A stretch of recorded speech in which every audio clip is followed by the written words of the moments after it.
मेरी दीदी ने अपने पति को तलाक दे दिया और हमारे घर आकर रहने लगी। एक दिन उन्हें तेज बुखार आ गया और चक्कर भी आने लगे। तभी हम उन्हें हॉस्पिटल लेकर गए। वहां जाकर हमें पता चला कि मेरी दीदी प्रेग्नेंट है। वो तो पिछले 1 साल से हमारे साथ ही रह रही थी, तो प्रेग्नेंट कैसे हो गई? यही राज जानने के लिए मैं एक दिन उनके कमरे में छिपकर बैठ गया। फिर जो मैंने देखा, उसे देखकर तो मेरे पैरों तले से जमीन खिसक गई। मैंने देखा कि मेरा नाम रवि है। घर में सबका लाडला बेटा था। इसी वजह से हर बार मेरे और मेरी बड़ी बहन के झगड़े में हर बार दीदी को ही डांट पड़ती थी। दीदी ग्रेजुएशन कर रही थी और मैं 11वीं कक्षा में था। अक्सर दीदी मुझे पढ़ाने के लिए बैठती, तो मैं कोई ना कोई बहाना करके वहाँ से जाने की कोशिश करता। इसी वजह से हमारा झगड़ा हो जाता और सभी दीदी को ही डांट देते। उस समय उन्हें जो डांट पड़वाने में मज़ा आता था, वो ही आज मेरे सामने अफसोस बनकर खड़ा था, क्योंकि उनका रिश्ता पक्का कर दिया और कुछ ही समय बाद वो इस घर से चली जाने वाली थी। मुझे बहुत बुरा लग रहा था कि मैं हमेशा से ही उनके साथ झगड़ा करता, लेकिन अब तो उनके बिना पूरा घर सूना हो जाएगा। खैर, उस समय मैं बच्चा था और मुझे इतनी समझ भी नहीं थी कि क्या सही है और क्या गलत। दिन कब निकल गए कुछ पता ही नहीं चला और कल मेरी दीदी की शादी थी। पूरे घर में तैयारियां जोरों शोरों से चल रही थी। सभी अपने अपने काम में व्यस्त थे। आखिर शादी का दिन आ गया। बारात भी आ चुकी थी। सभी लोग दूल्हे की बड़ाई कर रहे थे कि कितना सुंदर दूल्हा आया है। मैं भी बहुत खुश था कि मेरी बहन एक सुंदर लड़की थी और उसे सुंदर ही जीवन साथी मिल रहा है। लेकिन मेरे मन में एक बात और भी थी, जो सभी भाइयों के मन में होती है, कि सुंदरता उतना मायने नहीं रखती जितना अच्छा व्यवहार मायने रखता है। मेरी बहन बहुत सीधी और सरल स्वभाव की थी, इसलिए ये ही उपेक्षा मैं अपने जीजू से कर रहा था कि वो मेरी दीदी को कभी भी दुखी नहीं करेंगे। तभी पापा आकर मुझे इस सोच से बाहर निकालते हुए कहते हैं कि रवि, यहीं खड़े रहोगे क्या? अरे भाई, बारात आ चुकी है, बारातियों का वेलकम करो जाकर। मैं बारात की तरफ गया और सभी बारातियों का हाथ जोड़कर स्वागत किया। सभी लोग बहुत खुश थे और इसी खुशी के साथ मेरी दीदी की बड़ी ही धूमधाम से शादी संपन्न हुई। अब विदाई की घड़ी आ चुकी थी। सबके चेहरे उतरे हुए थे। आखिर हो भी क्यों ना, जब घर से बेटी विदा होती है तो हर किसी को रोना आता है। मेरे सामने तो हमारा पूरा बचपन आ खड़ा था। बड़ी ही मुश्किल से खुद को संभाल पाया और दीदी की विदाई की। अब सभी मेहमान भी चले गए और सामान वगैरह समेट कर सभी आराम करने चले गए। इतने दिनों से शादी की भागदौड़ ने सबको थका दिया था। कुछ दिन ही ऐसे निकले, आज दीदी और जीजू घर पर आ रहे थे।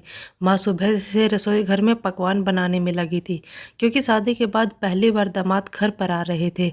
सब लोगों ने उनका स्वागत किया और बड़े ही प्यार से उनकी आवभगत की। आज पड़ोस की भी औरतें घर पर आ गई, क्योंकि शादी के बाद दीदी पहली बार घर आई थी, तो सब देखने आई थी कि वो कैसी लग रही है। साथ ही ससुराल के बारे में भी पूछना था। कुछ देर बाद मैं दीदी के पास गया और पूछा, दीदी सब खैर खबर है ना? कैसा है आपका ससुराल और जीजा जी आपका ख्याल रखते हैं कि नहीं? तभी दीदी हंसते हुए बोली कि बहुत अच्छा है, तेरे जीजू भी बहुत ख्याल रखते हैं। मुझे किसी भी तरह की कोई कमी नहीं है। सब लोग मुझे अपनी बेटी की तरह ही रख रहे हैं। मुझे बहुत संतुष्टि और खुशी हुई कि दीदी अपने ससुराल में खुश हैं। आखिर मैं यही चाहता था, क्योंकि मेरे मन में अभी भी अफसोस चल रहा था कि मैंने अपना पूरा बचपन और जवानी दीदी के साथ झगड़ा करने में गुजार दी है। लेकिन अब उनके साथ बात करने का, उनके साथ घूमने फिरने का टाइम आया तो उनकी शादी कर दी। अब उनको ससुराल में किसी भी तरह की कोई दिक्कत नहीं होनी चाहिए। यही सोचते हुए मुझे बहुत खुशी महसूस हुई कि उन्हें जैसा मैंने सोचा था वैसा ही घर मिल चुका था। खैर, कुछ देर बातें करने के बाद खाना वगैरह खाकर वह लोग चले गए, क्योंकि जीजू को कोई काम था, इसलिए वह ज़्यादा देर रुक नहीं पाए। कुछ दिन ऐसे ही हंसी खुशी निकलते गए। एक दिन मेरे पास मेरे दोस्त का फ़ोन आया कि हमारे इस दूसरे शहर में एक बहुत अच्छी कंपनी खुली है, उससे मुझे जॉब लेटर आया है और अगर तुम्हें भी जॉब करनी है तो तुम उसमें अपना इंटरव्यू देकर आ सकते हो। मैंने अपने पापा से बात की और दूसरे दिन इंटरव्यू के लिए चला गया। मेरी किस्मत ने साथ दिया और मैं इंटरव्यू में पास हो गया। वहाँ पर मुझे बहुत ही अच्छी पोस्ट पर जॉब मिल चुकी थी। अच्छी कंपनी होने के साथ साथ सैलरी भी अच्छी थी। मैं दिन रात मेहनत करने लगा और कंपनी में अच्छे से पैसे कमाने लगा। मुझे कमाते देख पापा और माँ दोनों भी बहुत खुश थे। जब दीदी को भी यह बात पता चली तो वह मुझे बधाई देते हुए कहने लगी कि क्यों रे छोटे, तू कब से इतना बड़ा हो गया कि कमाने लग गया है। खैर बहुत अच्छा हुआ कि तू कमाने लग गया है। पापा की भी कुछ जिम्मेदारियां कम हो गई हैं। ये अब तेरे लिए भी लड़की देखना शुरू करेंगे ताकि तेरा भी घर बस जाए। बहुत दिन तुमने मौज मस्ती कर ली है। ऐसे ही हम दोनों भाई बहन काफ़ी देर तक एक दूसरे के साथ हंसी मजाक करते रहे। फिर दीदी ने फ़ोन कट कर दिया और मैं भी सोने चला गया। एक दिन दीदी और जीजू का कॉल आया। उन्होंने मुझसे बात नहीं करते हुए माँ और पापा से बात करवाने के लिए बोला। मैंने फ़ोन पापा को पकड़ा दिया। तभी पापा से बात करते हुए दीदी ने कहा कि हमने रवि के लिए एक लड़की देखी है। मेरी बुआ सास की लड़की है। वह लोग अपनी लड़की का रिश्ता देख रहे हैं। इसलिए मैंने रवि के लिए के बारे में उनसे बात की। उन्होंने कहा कि हाँ ठीक है, अगर तुम्हारे जैसा ही तुम्हारा भाई है तो हमें रिश्ता करने में कोई हर्ज नहीं है। इसलिए वह कल रवि को देखने आ रहे हैं। तभी पापा कहने लगे कि बेटा, लड़की की जांच पड़ताल की ना तूने, क्या हमारे खानदान के जैसे ही मेल खाने वाली है। तब मेरी दीदी कहने लगी कि हाँ पापा, लड़की बहुत अच्छी है, पढ़ाई में भी अच्छी है और संस्कार भी अच्छे हैं। तभी माँ पापा भी खुश हो गई कि अब हमारे घर भी बहू आ जाएगी। दीदी के जाने के बाद जो रौनक गई थी वह लौटने वाली थी। पापा फ़ोन रखते हुए मुझे कहने लगे कि कल तुझे देखने आ रहे हैं, इसलिए तैयारियों में लग जाओ। माँ ने भी तैयारियाँ शुरू कर दी, साफ साफ करने लगी और पापा भी बाजार चले गए क्योंकि कल सुबह वह जल्दी आने वाले थे। इसलिए पापा अभी से सारा सामान लेकर रखने वाले थे। दूसरे दिन वह लोग मुझे देखने आ गए। उनको हमारा घर बार बहुत पसंद आया और इसी तरह मेरा रिश्ता भी पक्का हो गया। लड़की का नाम स्नेहा था। मैं और स्नेहा एक दूसरे से बात करने लगे। अब मुझे भी स्नेहा भाने लगी और स्नेहा को भी मुझसे प्यार हो गया। ऐसे ही दिन निकलते गए और शादी की तारीख पक्की हुई और मेरी और स्नेहा की शादी हो गई। हम लोग राजी खुशी अपनी ज़िंदगी गुजार रहे थे। तभी एक दिन हम सब बैठे चाय पी रहे थे। तभी हमारे घर के दरवाजे की घंटे बजे। दरवाज़ा खोला तो देखा कि सामने दीदी खड़ी थी। हम लोग चौंक गए कि दीदी अकेले यहाँ कैसे। वो आज तक कभी अकेली नहीं आई थी, हमेशा से ही जीजू के साथ आई थी। हम लोगों को थोड़ी घबराहट जैसी हो गई। फिर पापा उन्हें अंदर लेकर आए और पूछा कि क्या हुआ बेटी, तुम इस समय अकेली कैसे, पहले फ़ोन भी नहीं किया कि तुम आने वाली हो, सब खैर खबर है ना। तभी दीदी की आंखों से आंसू बहने लगे और वह कहने लगी कि पापा मुझे वहाँ नहीं रहना। अब तो हम लोगों के जैसे होश ही उड़ गए थे, क्योंकि जब घर की बेटी इस तरह की बातें करे तो कौन खुश होता है। मैं भी घबरा गया। तभी पापा ने कहा क्या हुआ बेटी, तुम ऐसा क्यों बोल रही हो। तभी दीदी कहने लगी कि वह लोग बिल्कुल अच्छे नहीं हैं, मेरे साथ बहुत गंदा बर्ताव करते हैं। फिर मैंने दीदी की बात काटते हुए कहा कि आप तो बोल रहे थे कि वह लोग बहुत अच्छे हैं, जीजू भी आपका बहुत ख्याल रखते हैं, तो फिर अभी ऐसे कैसे हो गया। तभी दीदी कहने लगी कि उस टाइम सब अच्छा था, लेकिन अभी कुछ अच्छा नहीं है। तेरे जीजू भी मेरे साथ बिल्कुल अच्छा व्यवहार नहीं करते। मेरी सास ससुर तो मुझे खाए नहीं छोड़ते। आखिर मैं क्या करूं, इसलिए मैं थक हार कर यहाँ पर आ गई। माँ जल्दी से रसोई में गई और उन्हें पानी पिलाया। तभी स्नेहा ने भी दीदी के पास बैठकर कहा कि ऐसे कैसे हो सकता है दीदी, ज़रूर आपको कुछ गलतफहमी हुई होगी। मेरे मामा मामी तो बहुत अच्छे हैं, वह ऐसा कैसे कर सकते हैं। तभी मेरी दीदी बोली कि जो लोग ऊपर से जैसे दिखाई देते हैं वैसे अक्सर अंदर से होते नहीं हैं। अगर तुमको विश्वास नहीं हो रहा तो तुम उनको फ़ोन करके पूछ सकते हो। और भला अपना घर उजाड़ कर कौन खुश होती है। मैंने बहुत कोशिश की थी कि मैं वहाँ पर जैसे तैसे अपना घर बसाऊं, लेकिन जब पानी सिर से ऊपर निकल गया तो मुझे आना ही पड़ा। अब तो हम सब लोग मायूस हो चुके थे कि अच्छी खेलती हमारी ज़िंदगी में एक ऐसा तूफान आ गया। खैर कुछ देर बाद पापा ने दीदी को शांत करवाया और मेरे जीजू के पास फ़ोन किया और कहा कि क्या बात हो गई दामाद जी, हमारी बेटी से कोई गलती हो गई है क्या। तभी उन्होंने कहा कि जी नहीं, वह सब आप अपनी बेटी से ही पूछिए, और उन्होंने फ़ोन कट कर दिया। अब तो हम लोग और भी परेशान हो गए कि कहीं कोई और बड़ी बात ना हो जिसका कोई सॉल्यूशन ही ना निकले।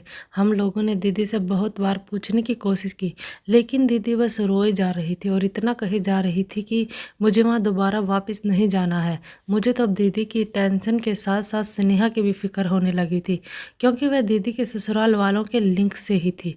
मुझे पूरा डर लग रहा था कि कहीं स्नेहा को भी वह लोग यहाँ से ना लेकर चले जाए। मैंने स्नेहा को अपने कमरे में बुलाया और कहा कि स्नेहा, जरा तुम अपने माता पिता से बात करो और उनसे पूछो कि क्या बात हो गई है जिससे दीदी इतनी परेशान होकर यहाँ आ गई हैं। अगर दीदी की गलती हुई तो हम दीदी को समझाएंगे। फिर स्नेहा ने अपने माता पिता को कॉल किया। उनके माता पिता ने कहा कि पता नहीं इन लोगों की क्या बात हो गई, हम लोग तो बिल्कुल वाकिफ नहीं हैं। हम लोगों ने भी काफ़ी प्रयत्न किया उन लोगों से पूछने का, लेकिन उन लोगों ने कुछ नहीं बताया। इतना बोला कि उसकी ही गलती है। अब तो हम लोगों के ऊपर बहुत बड़ा दुखों का पहाड़ टूट पड़ा था। खैर हम लोगों ने दीदी को घर पर ही रहने दिया और दीदी के ससुराल से भी कोई ना फ़ोन ना कोई मैसेज आया। जीजू का भी कोई फ़ोन कॉल नहीं आया। उन्होंने भी शायद दीदी से रिश्ता तोड़ लिया था। अब बात तलाक तक पहुंच चुकी थी। एक दिन सब लोग बैठे थे तो दीदी ने पापा से कहा कि मुझे तलाक चाहिए। सब लोगों को एकदम से भौचक्का सा लगा कि तलाक, इतनी छोटी छोटी लड़ाई पर कौन तलाक लेता है। अगर कोई बात हो गई है तो पहले बैठकर समझाई जाए। अगर फिर भी ना बात बने तो तलाक तक बात जाती है। पापा कहने लगे कि मैं खुद जाऊंगा तुम्हारे ससुराल और तुम्हारे सास ससुर से बात करूंगा। उन लोगों से पूछूंगा कि आखिर मसला क्या है, आप लोग इतनी जल्दी इतना बड़ा फैसला क्यों ले रहे हैं। तभी मेरी दीदी कहने लगी कि उन लोगों का नहीं, यह फैसला मेरा और अनिल का है। खैर दीदी को हमने बहुत समझाने की कोशिश की कि आप अपना घर बर्बाद मत कीजिए। तभी कुछ देर बाद वकील को लेकर जीजू भी आ गए और दोनों ने तलाक को कागजात पर साइन कर दिया। हम लोगों को बहुत दुख हुआ कि बसा बसाया घर उजड़ चुका था। आज किसी ने घर पर खाना नहीं खाया क्योंकि इतनी बड़ी परेशानी जो हो गई थी। तभी दीदी ने सब लोगों से कहा कि आप लोग मेरी वजह से दुखी मत हो। मैं उस घर में खुश नहीं थी। मैंने बहुत प्रयत्न किया लेकिन कोई बात नहीं बनी तो मैंने तलाक दे दिया। क्या आप लोग नहीं चाहते कि आपकी बेटी खुशी से रहे। तभी माँ ने दीदी के सिर पर हाथ फेरते हुए कहा कि बेटा, हमने तो हमेशा से ही तुम्हारी खुशी चाही थी। अगर तुम्हें लगता है कि तुम उनके साथ खुश नहीं हो तो यह तुम्हारा फैसला है। खैर हम लोगों ने यह भी स्वीकार कर लिया। अब तो हम पहले जैसे होने लगे थे। खैर दुख तो होता है कि दीदी घर पर बैठी हैं, लेकिन फिर आखिर करते भी क्या। पापा ने भी बोल दिया कि कुछ साल रुक जाते हैं, उसके बाद दीदी की दूसरी शादी कर देंगे। लेकिन इसी बीच एक खुशी की बात यह थी कि स्नेहा के परिवार वालों ने कोई मसला नहीं किया। उन लोगों ने स्नेहा को ले जाने की बात नहीं की। खैर जैसे तैसे काफ़ी दिन निकल गए। अब दीदी का तलाक हुए 1 साल पूरा हो चुका था। 2 दिन बाद हम लोग बैठे चाय पी रहे थे। तभी दीदी अपना उतरा हुआ मुंह लेकर वहां आई। हम लोगों ने पूछा, क्या हुआ दीदी, सब खैर खबर है ना। तभी दीदी ने कहा, सब कुछ ठीक है, कुछ नहीं हुआ। लेकिन फिर जैसे ही स्नेहा ने दीदी को हाथ लगाकर देखा तो कहा कि दीदी को तो बहुत तेज बुखार आ रहा है। हम लोग घबरा गए। हमने कहा चलो हम डॉक्टर को दिखाते हैं। तभी दीदी ने कहा, नहीं, डॉक्टर को दिखाने जैसी कोई बात नहीं है, मैं ठीक हूँ। दीदी ने कुछ दवाई ले ली लेकिन उससे कोई फ़ायदा नहीं हुआ। दीदी को चक्कर आने शुरू हो गई। हम लोग दीदी को लेकर हॉस्पिटल गए। वहाँ जाकर रिपोर्ट्स वगैरह करवाई, लेकिन जब रिपोर्ट आई तो हम लोगों के पैरों तले से ज़मीन ही निकल गई। रिपोर्ट में लिखा था कि दीदी प्रेग्नेंट थी। दीदी को तलाक हुए 1 साल हो गया था। 1 साल से वह हमारे घर में ही रहती थी, तो फिर वह प्रेग्नेंट कैसे हो गई। सब लोगों को बहुत अचंभा हुआ। हम दीदी से पूछते कि आखिर बात क्या है तो दीदी बिना कुछ बताए अपने कमरे में चली जाती। हमने बहुत बार पूछा लेकिन दीदी ने हर बार यही प्रतिक्रिया दी। एक दिन मैंने सब कुछ जानने के लिए दीदी के कमरे में छुपकर बैठने का प्लान बनाया और दूसरे दिन रात को उनके कमरे में छुपकर बैठ गया। यह बात मैंने स्नेहा को भी बताई थी। कुछ देर बाद जब दीदी कमरे में आई तो मैंने देखा कि दीदी ने अपने कमरे की खिड़की खोली और उसमें से जीजू को अंदर ले आई। मैं जीजू को देखकर चौंक गया कि उन लोगों का तो तलाक हो चुका था, लेकिन फिर ये सब कैसे। तभी जीजू दीदी के पास आए और उन्हें गले लगा लिया अब तो मुझसे रुका ही नहीं गया और मैं बाहर निकल गया। मुझे देखकर वह दोनों घबरा से गई। मैंने पूछा, ये सब क्या चल रहा है? आप लोगों को साथ में ही रहना था तो छुप छुप कर रहने की क्या ज़रूरत है? आखिर आप दोनों पति पत्नी हो। तभी दीदी ने कहा कि हम तुम्हें सारी बात बताएंगे, पहले तुम शांत हो। फिर मैंने सब लोगों को इकट्ठा कर लिया। वहाँ पर सब लोग आ गए। वैसे माँ पापा भी दीदी से नाराज़ थे, क्योंकि उन लोगों को जब से दीदी के प्रेग्नेंट होने की खबर पता चली थी तब से दीदी के साथ उन्होंने बातचीत बंद कर रखी थी, क्योंकि उन लोगों को तो ऐसे ही लग रहा था कि दीदी ने ही कुछ गलत किया है, इसी वजह से प्रेग्नेंट हुई हैं। अब वह दीदी से नफरत करने लगे थे। लेकिन जब वो कमरे में आए और जीजू को वहाँ देखा तो कहा कि यह आदमी यहाँ क्या कर रहा है। तभी दीदी की आंखों में आंसू आ गए। दीदी कहने लगी कि दरअसल मेरे सास ससुर मेरे को बहुत तंग करते थे, इसमें अनिल का कोई कसूर नहीं था। आखिर वह करते भी तो क्या करते। इसलिए हम लोगों ने प्लान बनाया कि हम तलाक का नाटक करते हैं, जिसकी वजह से मेरे सास ससुर को मेरी कमी महसूस हो और वो सुधर जाए। हम लोग प्लान के मुताबिक ही करने लगे और अनिल रोज़ मुझसे मिलने रात को आते थे। तभी पापा ने कहा कि यह बात तुम हम लोगों को भी बता सकती थी, हम लोगों को क्यों नहीं बताया। तभी दीदी कहने लगी कि अगर मैं आप लोगों को बता देती तो किसी तरह बात उन तक भी पहुंच जाती। मैं नहीं चाहती थी कि हमारे इस प्लानिंग पर पानी फिर जाए। हम लोग उन्हें सबक सिखाना चाहते थे, उनको एहसास दिलाना चाहते थे कि एक बहू को ऐसे तंग करना क्या होता है। जब उन लोगों को मेरी कमी महसूस होगी तो वह तुरंत सुधर जाएंगे। दीदी कहने लगी कि अनिल ने मेरी तरफदारी कर सकते थे ना, मेरे सास ससुर की, इसलिए इस नाटक के द्वारा सब यही करने का सोचा।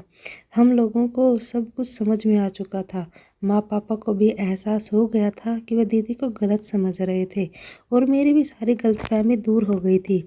अब सब लोगों को यह जानकर बहुत खुशी हुई कि दीदी का घर टूटा नहीं था, बल्कि ये दोनों तो अपने घर को जोड़ने की कोशिश कर रहे थे। और उन दोनों को एक साथ देखकर और उन दोनों का एक साथ प्यार देखकर हम लोगों को बहुत खुशी हुई।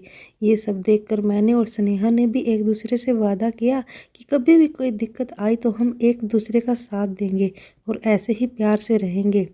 दीदी के इस नाटक से हम लोगों को बहुत बड़ी सीख मिली थी कि रिश्ता ख़त्म करने की बजाय उसे सुधारने का प्रयास किया जाए तो हल निकल ही जाता है। शांति से किया गया काम हमेशा गुस्से पर भारी पड़ता है और टूटते रिश्तों को बचा लेता है।